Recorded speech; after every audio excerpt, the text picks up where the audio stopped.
Yeah, good afternoon, Mr. Fish. So my name is Haruna. I was the one who called you this morning, inquiring about alkaliser from Port Harcourt. So I'm making a short video of my farm and mostly focusing on the plumbing. So what I'm showing you is one of my boreholes. As you can see, we have a surface water pump with which we just pump water directly to the ponds. And we have also an extension from the borehole to our hatchery. So the water that goes into the hatchery actually goes into this small overhead tank here, and then from there it is gradually pumped into the hatchery. The area covered with black tarpaulin is actually our hatchery, and we'll probably have fingerlings that will be hatching. At least we've had some relative success with that. So from the borehole, as I'm returning to you now, next here is the provision for the overhead tank. But I don't, like I said, I told you earlier, we don't use overhead tank now.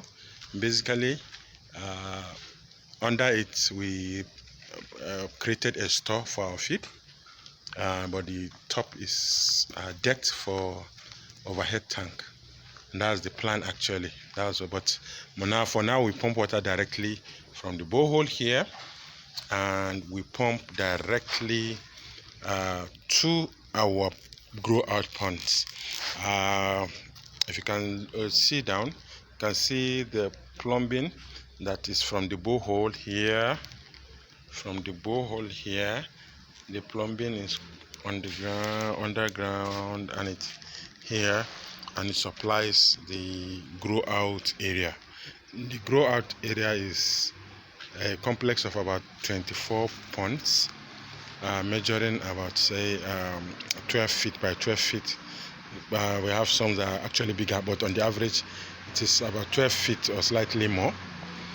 And we have 24 of them stocked presently. Some part of it is stocked with at about 10,000 fish we are growing out. We are 2 months old already. So like I said, the main problem we have here is the acidity of the water. So I have a pH meter with which we check the pH, and then we found out that it is around 4 points.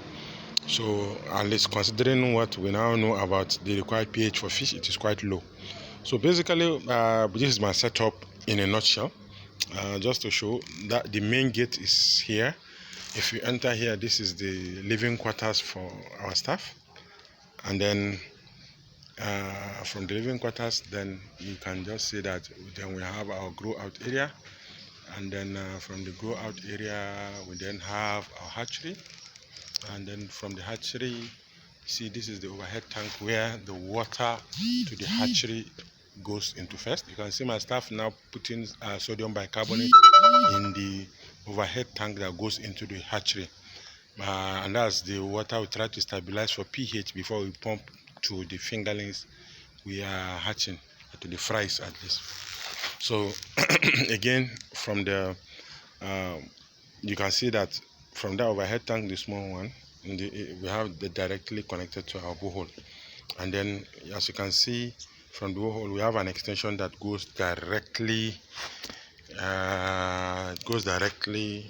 and comes out here, pumping water, supplying to our ponds for the grow out. Just to be clear, from the borehole here, we constructed a stand for the overhead tank. So we made it in form of a room and deck. So the plan is to have our overhead tanks up here. The size of the structure is about also 12 feet by 12 feet and decked already. We use the under part for our feed storage, as you can see, and then the top is, the plan is to have our overhead tanks there. But for now, like I said, we pump directly into the ponds. So that's essentially what we have as our setup. So at least, I don't know, from the borehole here, if it is okay, then maybe we can propose that we'll have a plumbing up to the overhead tanks that will be on top of this structure, and then from there we will be pumping to the grow out area and probably to the hatchery, or maybe we can retain the one for the hatchery and be stabilizing the water in the small overhead tank here, while we mount other overhead tanks here on top of this overhead tank structure, so that it will then supply the main grow out area. So in a nutshell, that is what we have. So I will send it to you and we'll see what we have. My staff here is Mr. Samuel, who is the farm manager here, and he has some experience with working with fish. In fact, when we started work together, he was the one who asked for the pH meter and was testing the pH consistently, and he raised the issue of the pH. So we do buy sodium bicarbonate to stabilize the water for pH, but it is both expensive and it's a process that we have to do every day. So if we can get the alkaliser, if I hear you well, you said it's something that we can set up once and use it for some time. I think that will be very ideal for our setup. So I'll share this with you, and then I'll look forward to what your feedback will be. Thank you very much.